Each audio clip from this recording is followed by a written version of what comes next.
भाइ बहिनीले चाहिँ एक नम्बरमा तपाईँले हेर्नु यसरी हाल्नु भएन कम्पासको तपाईँको जो चुच्चो हुन्छ उसको तपाईँले यसरी चाहिँ कोर्न पाउनु यो कोरिन्छ जति तपाईँले यसलाई हिफाजत गर्नुभयो त्यति राम्रो हुन्छ है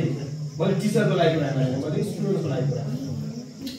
अब यसमा के छ भन्दा चाहिँ स्टार्ट गर्नुभयो 4 वटा आइकन देखिन्छ यो पहिलाको वेलकम विन्डोजमा white board file manager WPS त्यसपछि मोर एप्स भन्ने 4 वटा आइकन देखिन्छ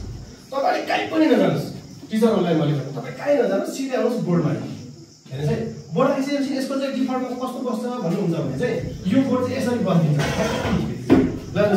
कोठावाला बस्दिन्छ हेर्नुहोस् है तपाईँले चाहिँ यस्तो बोर्ड देख्नुहुन्छ यो मैले टिचरको लागि कुरा गरेँ है अब यस्तो बोर्ड हामीलाई चाहिएको होइन यसमा त तपाईँले क लेख्दा राम्रो देखिँदैन तपाईँले क ख ग लेख्नुभयो अथवा ए बी सी यसरी लेख्नुभयो त राम्रो देखिएन एक नम्बरमा तपाईँले क्लियर बोर्ड लगाउनु पर्छ भन्नुको अर्थ हेर्नुहोस् है मैले माथि कुनै पनि आइकनमा बोर्ड गर्नुहोस् यहाँको कर्नरको ढुङ्गा लाइनमा क्लिक गर्नुहोस् सेटिङ्समा क्लिक गर्नुहोस् ब्याकग्राउन्डमा जानुहोस् त्यसपछि ब्ल्याङ्कमा आउनुहोस् यति पहिला जानु पहिला चाहिँ बोर्ड सेटअप गर्नु पर्छ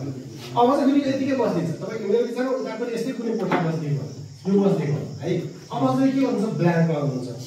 अब टिचरले के गर्नुहुन्छ त भन्दा यस्तो ब्ल्याकबोर्ड चाहेको हजुरलाई पहिला जस्तै हाम्रो बेला चाहिँ मार्क गरेर ब्ल्याकबोर्ड हजुरले ब्ल्याकबोर्डमा चाहिँ चकले यसरी तपाईँको चाहिँ ए पढाउने हो यस्तो थियो नि त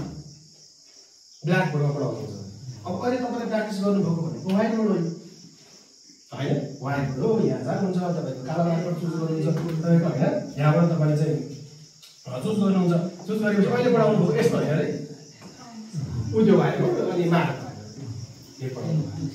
अब यो होइन मलाई के चाहियो त भन्दा चाहिँ अब चाहिँ कुनै पनि फरक कलर लेख्छ यो टाइपको चुज गर्न सक्छु कुनै पनि कलर चुज गर्न सक्छु यो टिचरको चोइसमा भर पर्छ तपाईँलाई जे इन्ट्रेस्ट हुन्छ हजुरले कलर चुज गर्नुहोस् अब ग्रिन बोर्डमा बसेको टिचर ग्रिन बोर्ड के भएन जमाना कहाँबाट कहाँ आयो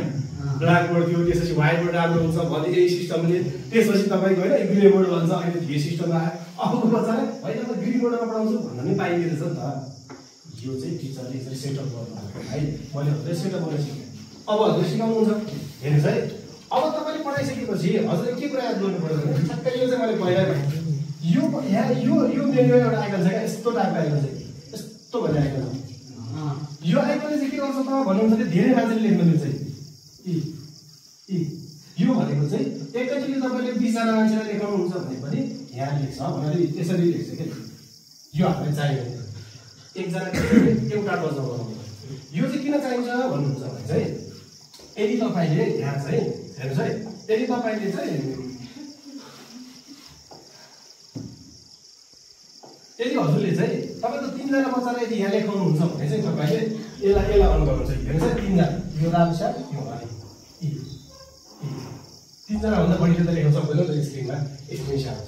त्यस्तो हो भने तपाईँले यो अन गर्नुहुन्छ नत्र यसलाई ठ्याक्कै अफ गर्नुहुन्छ यो भनेको चाहिँ अब सिङ गर्दैछ हेर्नुहोस् लेख्दैन अब मुभ हुन्छ यसरी लेख्छ अब तपाईँले अघि मैले 3 टा लेखेँ नि 2 टा अथवा 3 टा मुभ हुन्छ है हो अब यसरी गर्नुहुन्छ जुम इन जुम आउट हुन्छ अनि तपाईँ अलिकति ठुलो यसरी तपाईँले गर्नुहुन्छ इरेज हुन्छ कि सकियो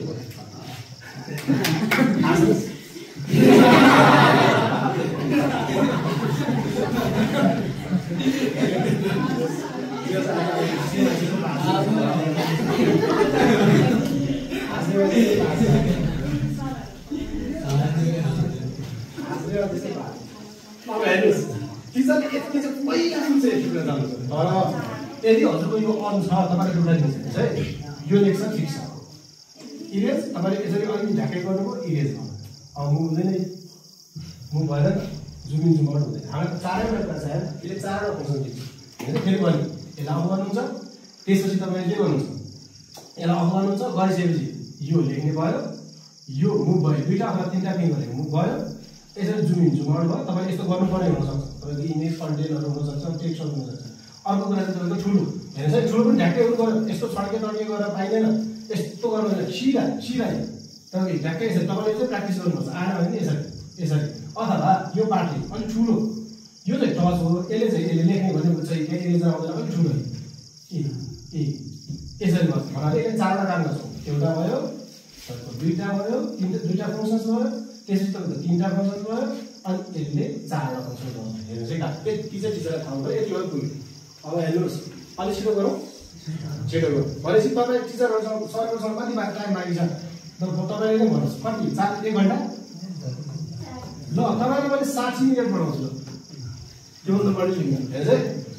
अब मैले तपाईँलाई सिकाएँ कि बोर्डमा कसरी आउने यो बोर्डको ब्याकग्राउन्ड कसरी चेन्ज गर्ने कलर कसरी चेन्ज गर्ने पेनको चाहिँ तपाईँले कलर के छ यसको चाहिँ तपाईँको यसरी यस्तो टाइपको चाहिँ